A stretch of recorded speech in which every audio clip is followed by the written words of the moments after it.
The Kodak Junior Splicer. It came in a very small box. It was good for 8 and 16 millimeter film. Inside was a little container of film cement and one to put tap water into. The splicer itself came with 2 screws for mounting it to a board and a stamped piece of metal with a cutting bar and a scraper. One end is the scraper, the other end was the cutting bar, and the 2 slots are for cutting the 2 ends that are to be used. This one for cutting the emulsion end, and the other one for cutting the end that would lay on top of it, with the base side on top of the emulsion, and then the scraper was moved back and forth on top of the wet emulsion. That's what the water was for. And it came with simple instructions, simple for little engineers.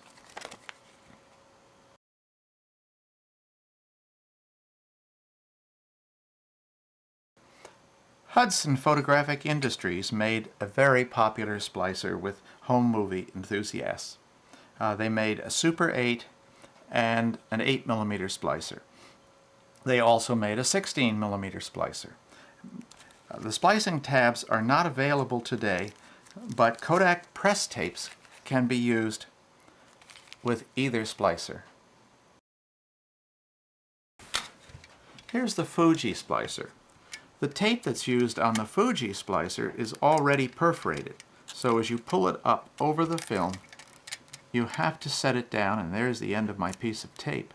You have to set it down right on the pins on top. But it's a very quick splicer to use, and it also makes a tab over here that wraps around the edge of the film. Both the Zero splicer and the Fuji splicer leave a magnetic soundtrack open on the main side of the film, opposite the main sound stripe side of the film, opposite the sprocket holes. Fuji makes a splicer also that puts a tab on each side and leaves both soundtracks open. The Fujica single 8 splicer.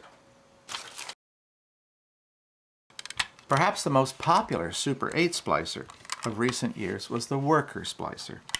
The Wurker splicer used a tab, and the tabs had a complicated arrangement of patches, and when they were properly applied, a tab covered each side of the film without wrapping around the film. Unfortunately, a number of years ago, the dimensions of the tabs seemed to change very slightly, so they became more visible. And we've moved away from the Wurker splicer because we've not been able to make them as well as other kinds of splices. In more recent years, the popular Zero or Guillotine splicer has been used. They're hard to find, and they cost 100 times more than the Junior splicer from Kodak cost me back in the 1940s. It's a very nice, sturdy splice when you get through with it.